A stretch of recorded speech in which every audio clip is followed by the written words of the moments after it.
Hello. Hey. How are you? Good. What you reading? Anatomy?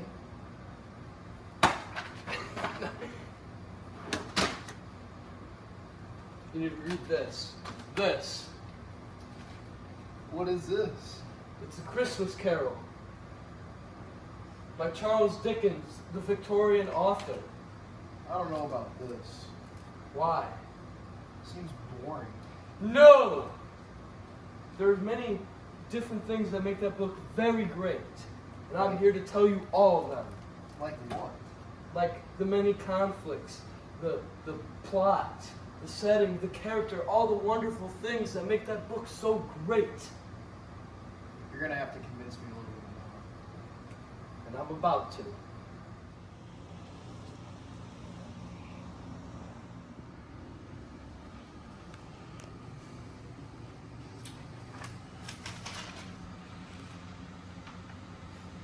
Hey.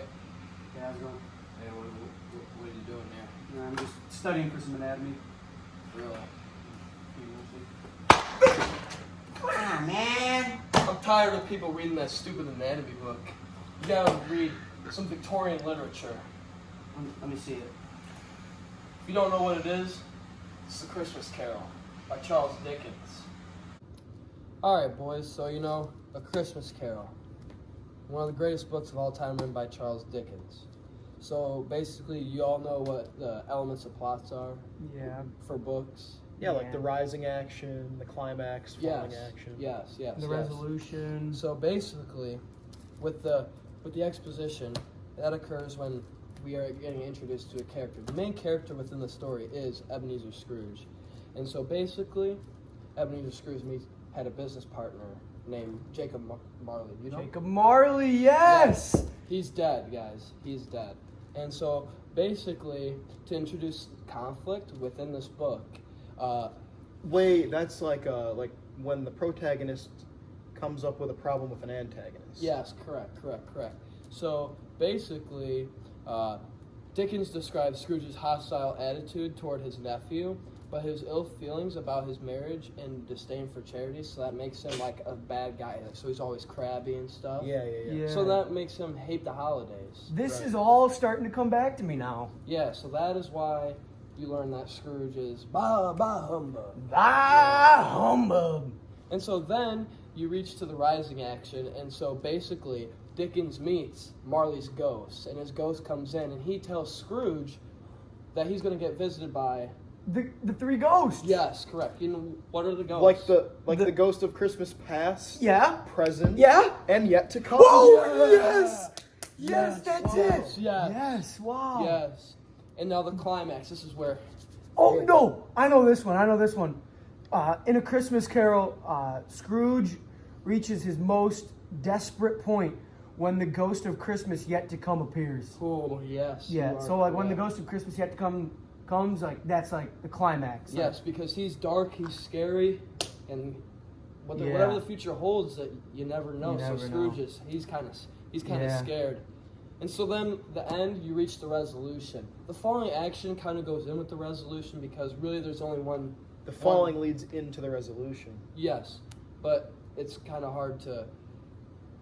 Differentiate Yes, between the correct.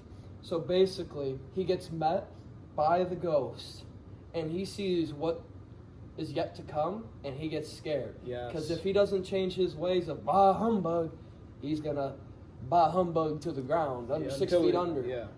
So then True. he comes back. All the ghosts that visit him, Jacob Marley, they're all gone. And you know what happens? What happens? Scrooge loves Christmas. He goes outside. Whoa. Yes! The gray coat Yeah! the gray coat turns to red, and he is a happy man. Yes, sir. He is a happy Yes, sir. man. You know, Yes. he decides to make charitable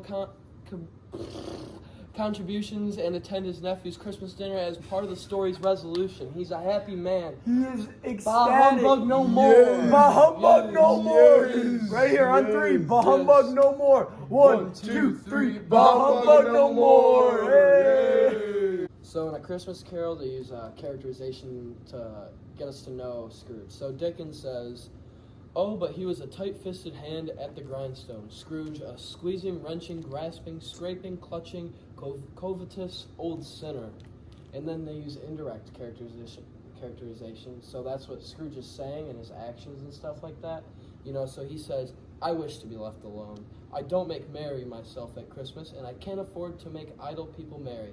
I hope to support the establishments I have mentioned. They cost enough. And those who are badly off must go there. Wait, isn't the setting of this book in London?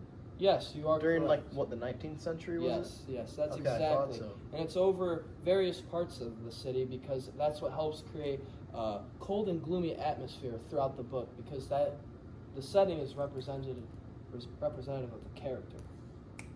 What exactly is like the outcome of the story, anyways? So you know, the Christmas Carol, it ends on a happy note. Ebenezer Scrooge, he gets scared of dying, basically, and so you know, he goes out and Scrooge saw the terrors of his ways, and he becomes a happy, generous, caring, and loving man. His help with Tiny Tim will overthrow the boy's death, Cratchit will get a raise, and Scrooge gets a family when he opens himself up to a relationship with his nephew Fred. The main characters of A Christmas Carol are Ebenezer Scrooge, Bob Cratchit, Tiny Tim, Jacob Marley, the ghost of Christmas past, present, and yet to come, Fred, and Fezziwig. Some of the examples of symbolism within this book would be the ghost of Christmas present.